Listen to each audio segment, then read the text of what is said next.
बहुत समय पहले की बात है, जब बगदाद ज्ञान और बुद्धि का केंद्र हुआ करता था।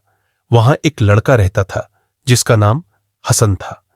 वह बहुत गरीब था, लेकिन उसमें सीखने की भूख और समझदारी कूट कूट कर भरी थी। उसके पिता एक विद्वान थे, लेकिन जब हसन बहुत छोटा था तभी उनका निधन हो गया था। अब हसन अपनी मेहनती और दयालु मां बीबी जैनब के साथ रहता था। हर दिन हसन पुराने किताबें पढ़ता, मस्जिद में विद्वानों की बातें सुनता और रात को आसमान की तरफ देखता, अल्लाह की बनाई दुनिया पर सोचता रहता। हसन का सबसे अच्छा दोस्त था करीम, जो एक सुनार की दुकान में काम करता था। करीम पढ़ाई में रुचि नहीं रखता था। वह हमेशा कहता, पढ़ाई से क्या होगा, अगर मेरे पास सोना हो तो मैं सब कुछ खरीद सकता हूं। लेकिन हसन मुस्कुराकर जवाब देता, सोना चुरा लिया जा सकता है, लेकिन ज्ञान हमेशा तुम्हारे साथ रहता है। खलीफा की चुनौती एक दिन पूरे शहर में ऐलान हुआ। महान खलीफा हारून अल रशीद 3 सवाल पूछेंगे। जो बच्चा सही उत्तर देगा उसे शाही विद्यालय में पढ़ने का मौका और इनाम मिलेगा। पूरा बगदाद उत्साह से भर गया। बच्चे तैयारियां करने लगे। यहां तक कि मशहूर शिक्षक शेख यूसुफ भी मुस्कुराकर बोले, यह दिल और दिमाग की परीक्षा है, देखते हैं कौन जीतता है।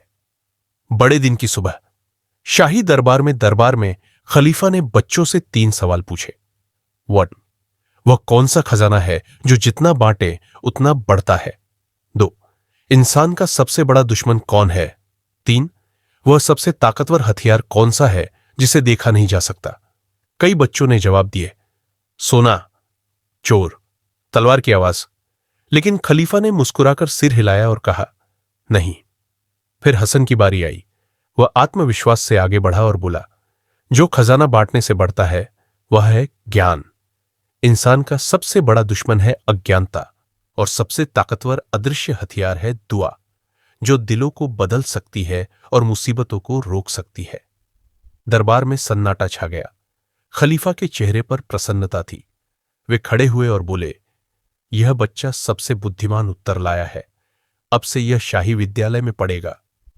करीम का बदलाव। करीम दूर से यह सब देख रहा था। वह चकित था। रास्ते में उसने हसन से कहा, तूने सिर्फ इनाम नहीं जीता, तूने मेरा दिल जीत लिया। अब मैं भी पढ़ना चाहता हूं। हसन मुस्कुराया और उसे गले लगाकर बोला, कभी देर नहीं होती मेरे दोस्त। चलो साथ में ज्ञान की राह पर चलते हैं। कहानी से सीख। ज्ञान बांटने से बढ़ता है अज्ञानता, सबसे बड़ा दुश्मन है दुआ। एक अदृश्य पर शक्तिशाली हथियार है। सच्चा सम्मान बुद्धि और विनम्रता से मिलता है। सीखने की शुरुआत कभी भी की जा सकती है।